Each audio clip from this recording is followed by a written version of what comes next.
তোমার আব্বা মারা গেল জমি রেখে, মালিক কে? তুমি। যত খারাপই হও, বাপের সম্পদের মালিক কে? যত খারাপই হোক, বাপের পরিত্যক্ত জিনিসের মালিক কে? সন্তান। তো তুমি একটা জিনিস চিন্তা করে দেখো তো, যদি তুমি মুসলমান না হয়ে মরতে পারো, যদি মরো, তুমি কি জান্নাত পাবা? আর যদি তুমি মুসলমান হয়ে মরো, জান্নাত আছে। মুসলমান হয়ে মরলে জান্নাত কি? যেমন তোমার বাপ তোমাকে ঘরে জায়গা দিবে না বলে, তুমি জ্যাঠার ঘরে চাচার ঘরে যে আধা ঘন্টা 1 ঘন্টা 2 ঘন্টা থাকো, নানার বাড়ি যদি 2 দিন বেড়াও, তোমার মা আয়সা দিয়ে যায়, খালা আয়সা দিয়ে যায়, থাক ওরে মারিয়েন না, আর করবে না। জায়গা শেষ পর্যন্ত কোথায় হয়? ঘরে হয়। ওকে তোমার মা বলছে তুই আজকে ঘরে, তোর খবর আছে। তোমার বয়স তখন মাত্র 11 বছর বা 12 বছর।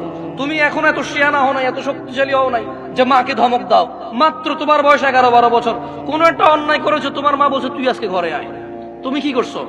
এসার পর হয়ে গেছে, দোকানের সামনে ঘোরাঘুরি করতেছো। তোমার চাচা বলতেছে কিরে 8টা বাজে রাতে তুই আজকে এখনো ঘরে যাস নাই? চাচা বুঝতে পারছে আজকে খবর আছে, কিছু একটা করছো। 8টা-9টার পরে যায় দেখে যে তোমার মাই তোমারে খুঁজতেছে। এরকম হয় না? তোমার মাই তোমারে খুঁজতেছে যে আমগো আব্দুর রহিমের দেখছেন নিও কিল্লাই, আরে এতরে কইছিলাম আজকে ঘরে এলাতে, পোলাটা তো আমার জীবনটা শেষ করে দিচ্ছে, এই সে হ্যান তুমি যা যা করছো বলছে। বলার পরে তোমার মা কিন্তু তোমার, যখন এখনকার কথা বলছি না, তোমার মায়ে তোমাকে চেরাগ নিয়ে চেরাগের যুগে খুঁজছে, হারিকেন নিয়ে হারিকেনের যুগে খুঁজছে, এখন মোবাইলের ফ্ল্যাশ লাইট দিয়ে তোমাকে খোঁজে। তোমার মা খোঁজে না? দেখছো? তোমার মায়ের সন্তান তুমি, অন্যায় করছো বলছে ঘরে জায়গা দিবে না, 2টা শলা দিয়ে বাড়িও দিছে, কিন্তু আবার মাই রান্না করে খাওয়াইছে। আবার মাই ওই মায়ের দাগের মধ্যে মাই তেল মালিশ করে দিছে। মুসলমান হয়ে মরো ভাই। এই যে আগুনে জ্বলে যদি পুড়ে আল্লাহ ছাই করে দেয়, ওটাকে আল্লাহ আবার জীবনের নদীতে ধুয়ে পবিত্র করে জান্নাতে ঢুকাই দেবে। আল্লাহর হয়ে মরো, আল্লাহর হয়ে মরো। সালাত ছাড়া বিকল্প নাই।